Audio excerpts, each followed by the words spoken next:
जय हिंद दोस्तों, विज्ञान क्लासेस में एक बार फिर से आपका स्वागत है।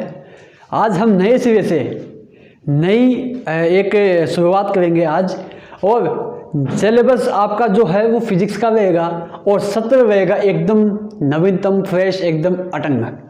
सिलेबस आपका फिजिक्स का पढ़ाया जाएगा इस पे। और जो आपका सत्र है वो 21 और 22 सत्र है, ज़्यादा कुछ बकवास नहीं की जाएगी। IBSC, CBSE और KVS पे आधारित है। ज़्यादा चेंजेस नहीं हुए आपके सिलेबस में, माइनर थोड़ी बहुत चेंजेस हुए हैं, 19-20 चेंजेस हुए हैं। बाकी घबराने की कोई बात नहीं है, हम हैं आप हैं, मिलके इस नदिया को पार कर लेंगे। टेंशन न लीजिए। बिना किसी फालतू के इधर उधर की बातों के में ध्यान देते हुए हम स्टार्ट करेंगे पहला चैप्टर फिजिक्स का। देखो NCERT सिलेबस है, तो NCERT के सिलेबस जिस स्टेट के अंदर NCERT लागू है, जैसे राजस्थान में इस बार NCERT लागू हो जाएगी। माशिबो ने कह दिया है, माध्यमिक शिक्षा बोर्ड है ना माशिबो, उसने कह दिया है कि NCERT इस बार लागू की जाएगी कक्षा 12 के अंदर। चलो इस बार तो लॉकडाउन की वजह से ये आपका थोड़ा सा पोस्टपोन हो गया है, लेकिन हर बार लॉकडाउन नहीं लगता है। तो देखो पहला चैप्टर है आपका विद्युत आवेश, हिंदी माध्यम के। देखो नोट्स साथ साथ बनाते जाइएगा आप। उससे क्या होता है कि उससे आपको ऐसा लगेगा कि हाँ मैं कुछ पढ़ रहा हूँ और मुझे उससे कुछ ना कुछ गेट हो रहा है, मतलब मुझे उससे कुछ ना कुछ प्राप्त हो रहा है। विद्युत आवेश व क्षेत्र है।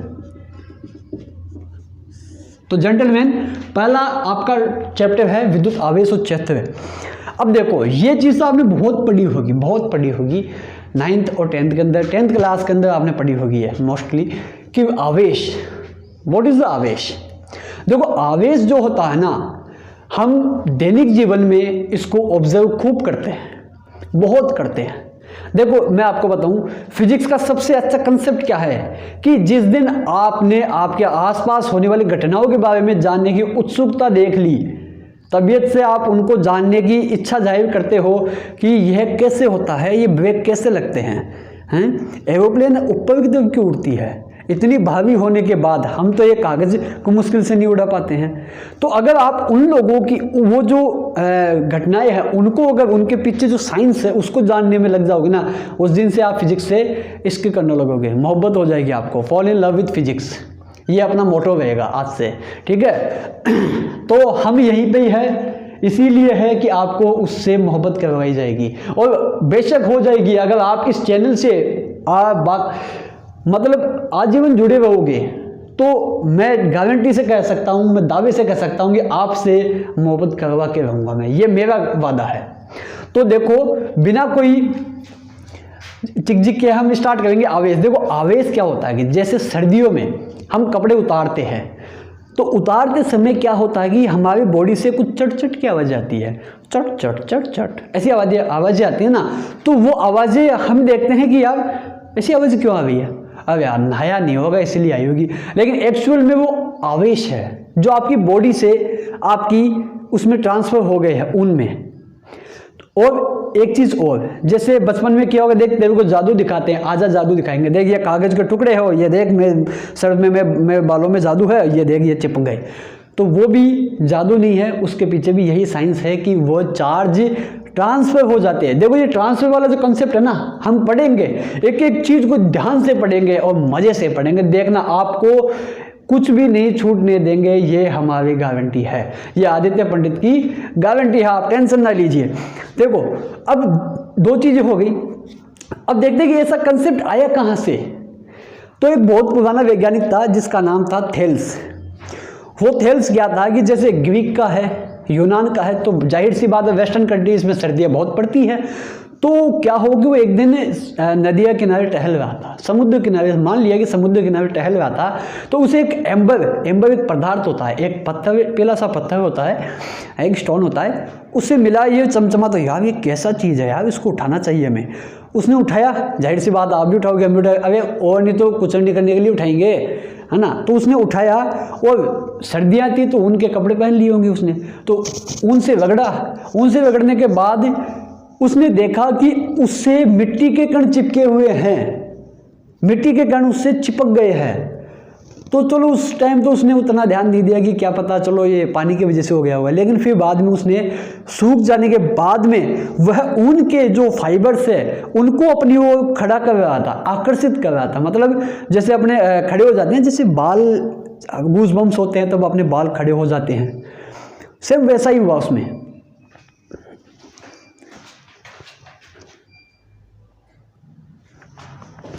माफ़ी चाहूँगा, ये थोड़ा सा लाइट का इशू हो गया था।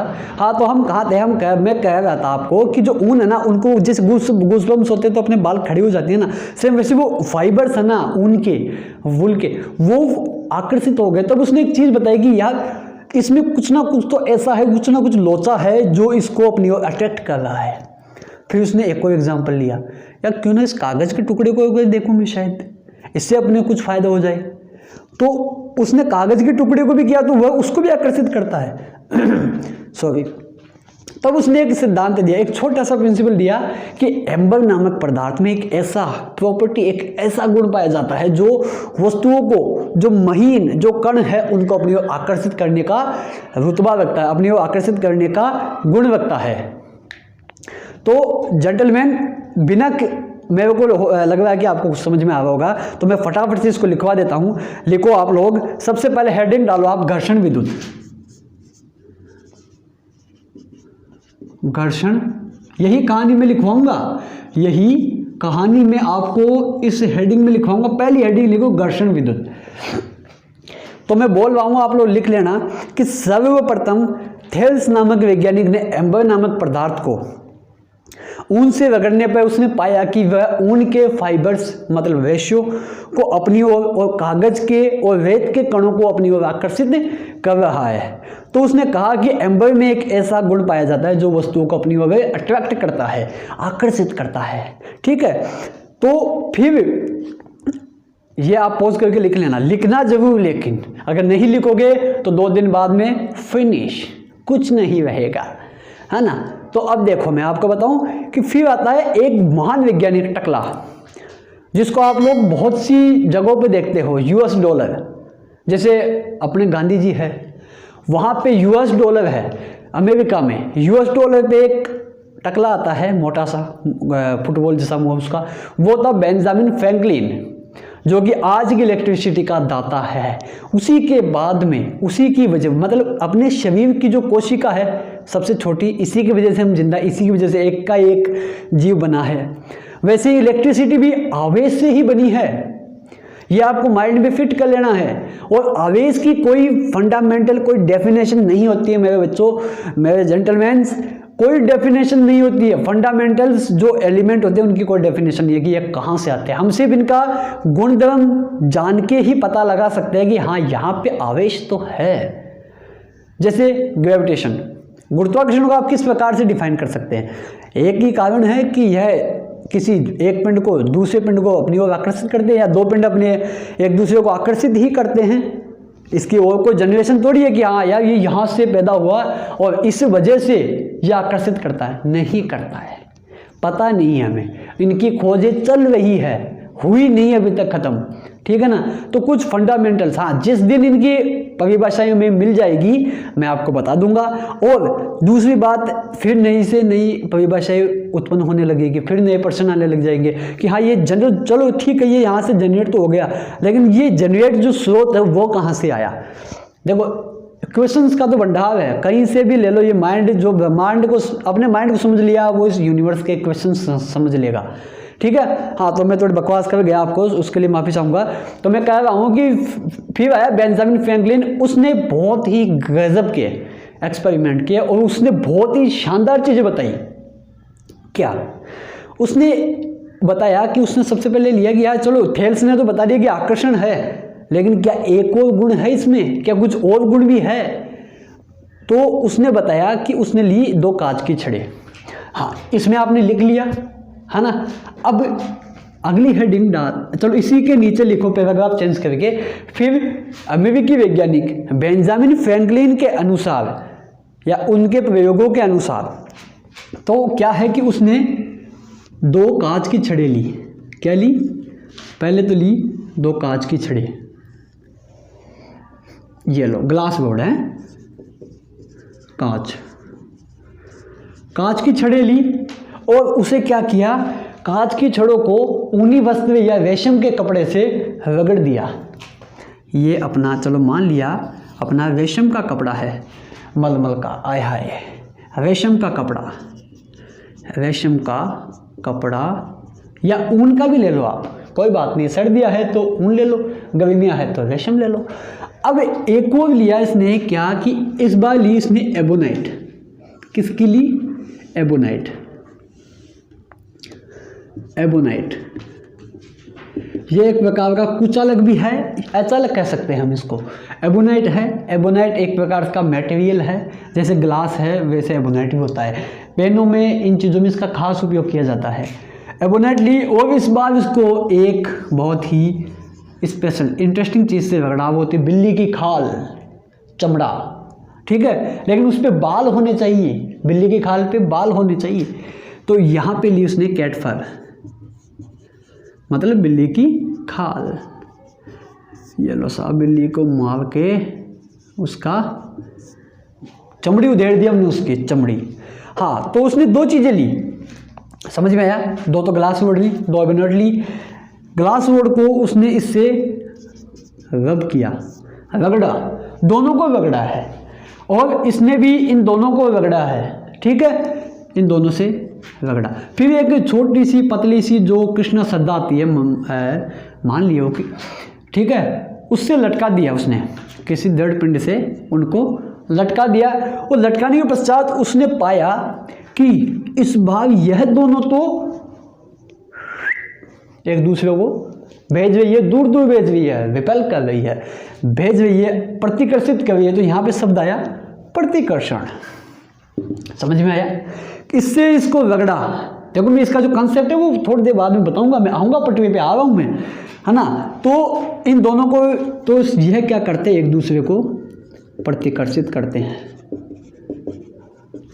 दिमाग घूम गया, दिमाग घूम गया। उसने कहा कि यार ऐसा क्या है, उसने तो थेल्स ने बताया आकर्षण करता है, इसमें प्रतिकर्षण हो गया। बाप रे बाप, कैसा लोचा है ये। चलो ठीक है, एबोनाइट वाला करके देखते हैं क्या होता है।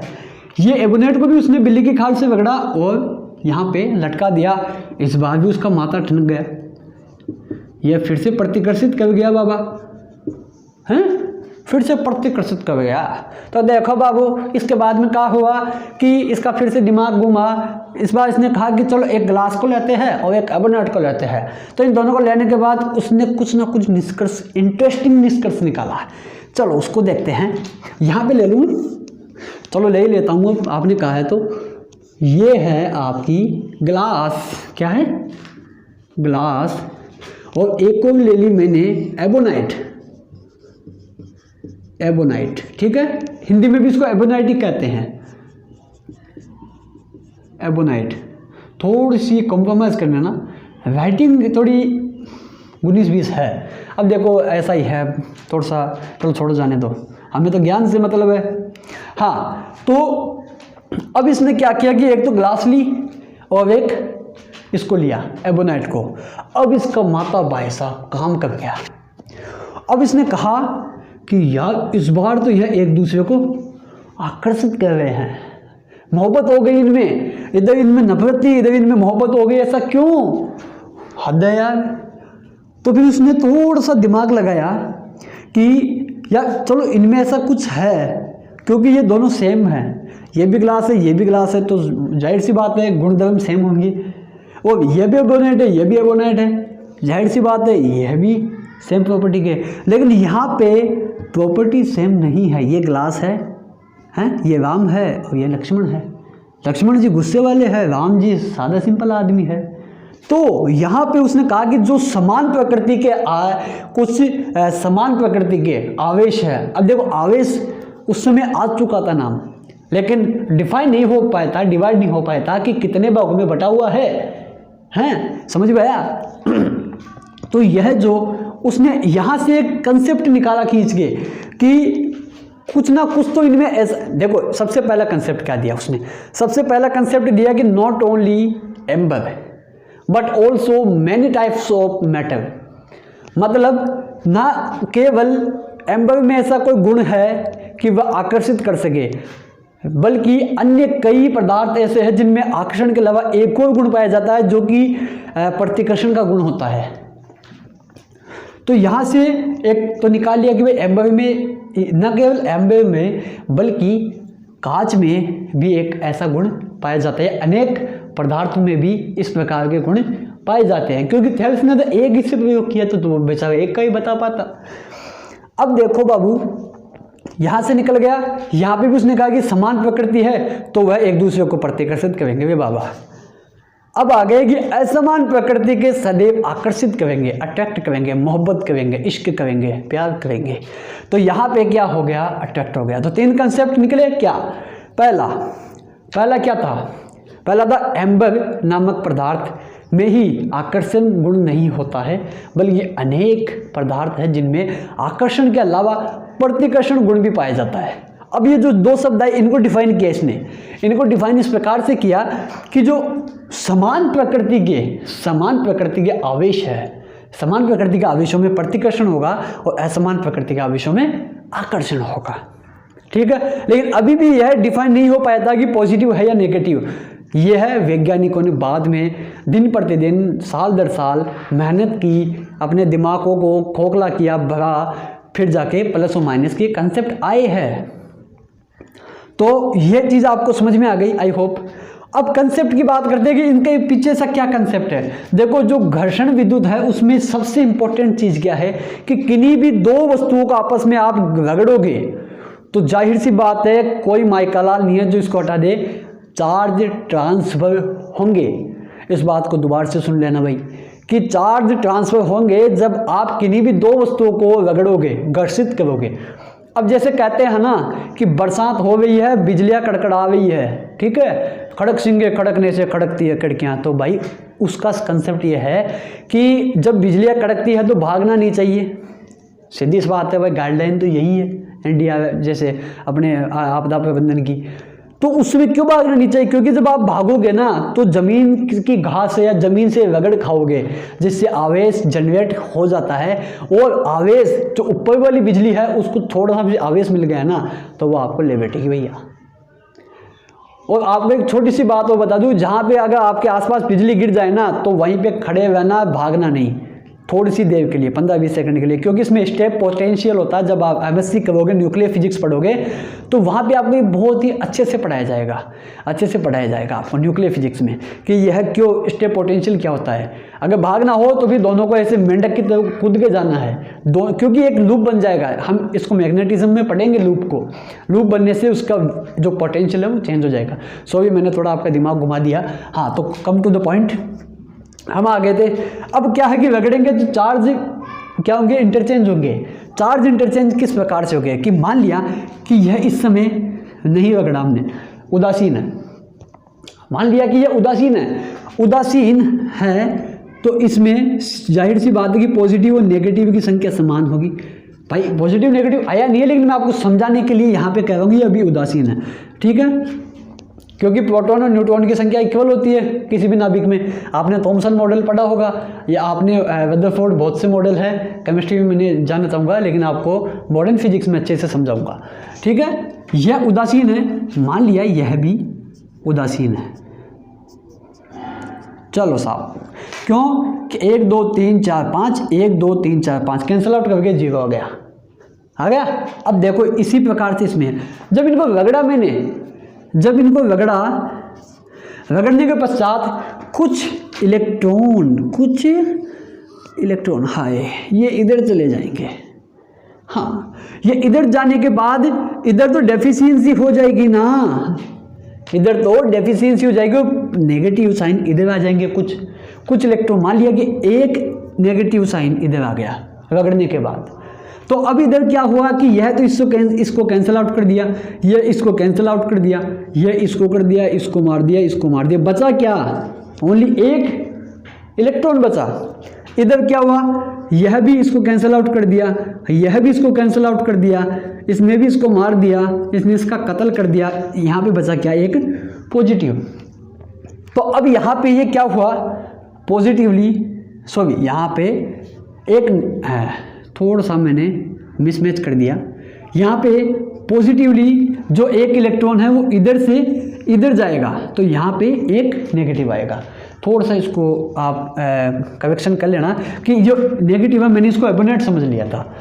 तो यहाँ से एक इलेक्ट्रॉन इधर आ जाएगा, है ना। तो यहाँ पे एक इलेक्ट्रॉन अधिक हो गया। देखो मैं आपको बताऊं कि मान लिया कि 3 पॉजिटिव और 3 नेगेटिव थे, ठीक है, और इधर मान लिया कि वो 3 पॉजिटिव और 3 नेगेटिव थे, रगड़ा, तो यहाँ से एक इलेक्ट्रॉन इधर आ गया, ठीक है, एक इलेक्ट्रॉन इधर आ गया, तो ये उदासीन थे, ये तीनों कट गए, ये तीनों कट गए, ठीक है, और सॉरी तीनों कहाँ से कटेंगे, 2 ही तो कटेंगे, यह एक पॉजिटिव है तो यह तो इधर आ गया, है ना। अब यहाँ पे कितना बचा प्लस, कुछ बचा, हाँ बचा, यहाँ पे यह एक बचा, और यहाँ पे कुछ बचा, हाँ बिल्कुल एक बचा, ये माइनस बच गया, तो ये तो पॉजिटिवली चार्ज हो गया और ये नेगेटिवली चार्ज हो गया। यही कंसेप्ट है चार्ज का। सेम इसी में ऐसा होता है, इसी में भी यही होता है कि यहाँ पे भी positive positive positive, negative negative negative, same यहीं पे positive positive positive positive positive, negative negative negative negative negative. देखो भाई 2 2 4 5 3 2 5, हाँ परफेक्ट है। तो अब क्या होता है कि यहाँ से जब इसको रगड़ा तो यहाँ से एक इलेक्ट्रॉन इधर चला गया, एक इलेक्ट्रॉन इधर चला गया, तो क्या हुआ, यह इसको कैंसिल आउट कर दिया, इसने इसको कर दिया, इसने इसको कर दिया, इसने इसको कर दिया, इसने इसको कर दिया, और यहाँ से एक इलेक्ट्रॉन इधर भाग गया तो यहाँ पे कम हो गया। काट देंगे भैया, ये लो काट दिया, हाँ जी काट दिया। बचा क्या, यहाँ पे पॉजिटिव बच गया, इधर एक नेगेटिव जो कि इधर से चला गया था भाग के। तो अब यहाँ पे ये सब कट गए, बचा क्या, ओनली एक इलेक्ट्रॉन, और यहाँ पे एक बचा, ओनली एक पॉजिटिव, है ना, बचा ना। तो यहाँ तो सब कट गए, तो ये एक पॉजिटिवली चार्ज हो गया, और यहाँ पे ये सब कट गए थे, बचा के एक नेगेटिव, जो ये नेगेटिवली चार्ज हो गया। अब चूंकि यह भी कांच है, यह भी कांच है, तो यहाँ पे पॉजिटिव ही होगा। यह बोनेट है समान प्रकृति के, यहाँ पे भी नेगेटिव, तो समान प्रकृति के आवेशों में प्रतिकर्षण। और अब यहाँ पे यह क्या था, प्लस, ई का ताब है, ई माइनस, तो ई का हुआ, ई आकर्षण हुआ, ठीक है। तो हेडिंग आपने लिख ली थी घर्षण विद्युत, फिर उसके बाद में हमने ये कंसेप्ट लिखा। अब इनके जो इनके डेफिनेशंस हैं वो हम पढ़ेंगे इलेक्ट्रॉनिक सिद्धांत के अंदर, ठीक है। ये तो मैंने घर्षण विद्युत के बारे में जो मैंने लिखवाया है ना आपको, सफिशिएंट है। फिर जैसे आपने लिखा कि वो जो बेंजामिन फ्रैंकलिन आए, उसने अपने प्रयोगों से सिद्ध किया कि न केवल एम्बर नामक पदार्थ में बल्कि उसके अलावा कांच, रेशम, एबोनेट, इनमें भी आवेश का गुण पाया जाता है, प्रतिकर्षण व आकर्षण का। तो आई होप जेंटलमैन आपको ये क्लास बहुत ही इंटरेस्टिंग लगी होगी। थोड़ा सा हमने मजाक किया रूप में इसको लिया है, क्योंकि हम चाहते हैं कि आप फिजिक्स से को बोर नहीं हो जाओ, फिजिक्स को समझे। पढ़ाई तो हर कोई करता है, पढ़ना तो किताब से भी हो सकता है, लेकिन समझना आपसे ही हो सकता है। आप चाहोगे तो ही समझ पाओगे। दुनिया की कोई ताकत नहीं है आपको मोटिवेट करने वाली, दुनिया की कोई ताकत नहीं है आपको समझाने वाली। अगर आप में वो काबिलियत है समझने की तो आप आराम से समझ सकते हो। और यह चैनल इसीलिए है, विज्ञान क्लासेज इसीलिए है कि आपको मोटिवेशन के साथ साथ आपको यहाँ पे ज्ञान का अथाह भंडार जो आपको दिया जाएगा। तो आई होप आपको यह क्लास बहुत अच्छी लगी होगी। नेक्स्ट क्लास आपको जल्दी ही मिल जाएगी, अगले दिन आपको क्लास हाजिर हो जाएगी। तब तक के लिए जय हिंद, जय भारत।